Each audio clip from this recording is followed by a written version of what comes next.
When it comes to real estate investing, what is a motivated seller?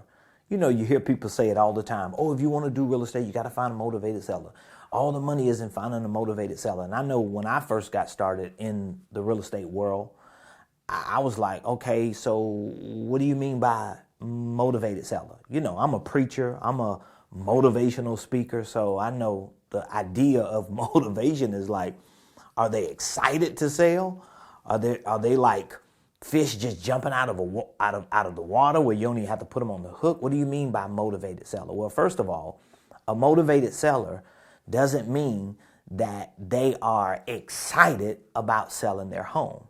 As a matter of fact, the more creative you are in real estate investing, the more you realize that the motivations of a seller are not even motivations that they ask for.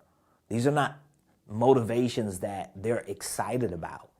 A lot of people who sell their properties in both residential and commercial, even though primarily I'm talking on a residential level, but most of the people who sell, they're not necessarily motivated to sell from the perspective of being excited.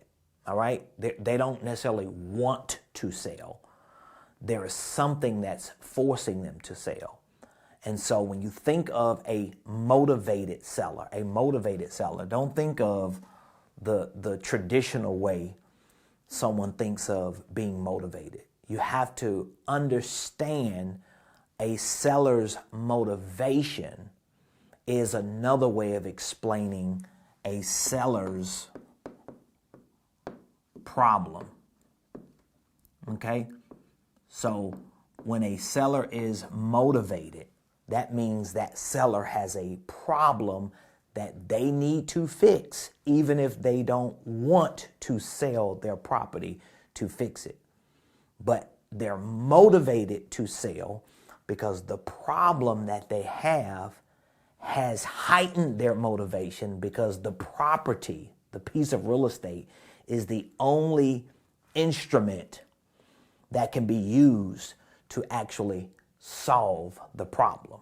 Now, the problem is most likely going to be a result of a life event. Okay, what is a life event? It could be a divorce. It could be a breakup. It could be a job relocation. If it's military related, it could be a deployment. It could be a sickness, unfortunately. It could just be a desire to want to move on.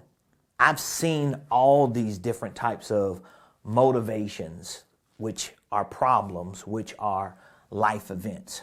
Here's what I do know. Life events are not tied to market conditions, if you understand what I'm saying. So the market could be up, the market could be down. So when you hear people say things like, yeah, I'm not going to buy at the top of the market, I'm going to wait till we get to the bottom of the market. These are not the creative-minded investors who understand life events.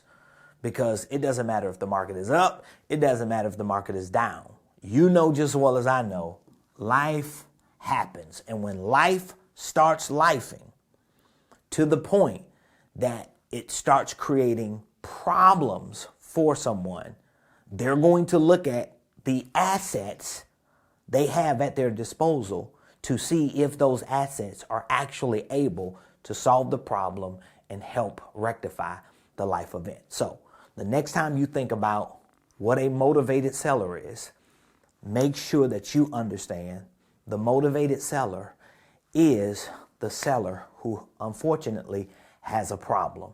And it's not always a bad problem necessarily in terms of divorce or sickness. Sometimes the life event could be that they have so many opportunities financially, their problem has forced the motivation that they don't want to pay taxes. So it could be different things. Some people call them pain points.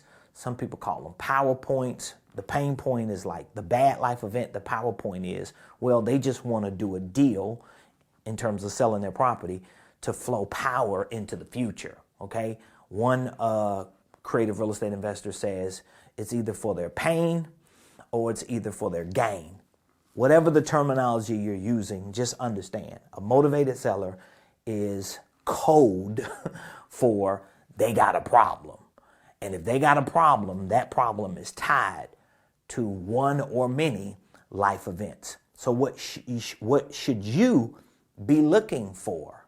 Should you just be looking for this general, fabricated idea of a motivated, excited seller?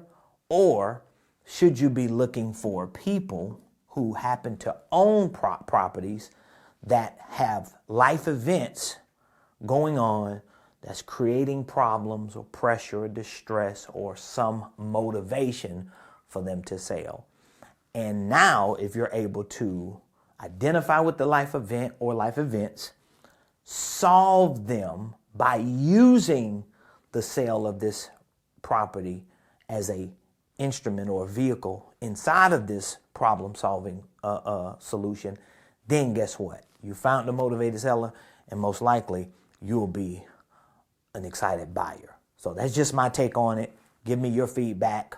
Be sure to hit the like button, the share button, and subscribe to my YouTube page. You definitely have to subscribe. Make sure your notification bell is on.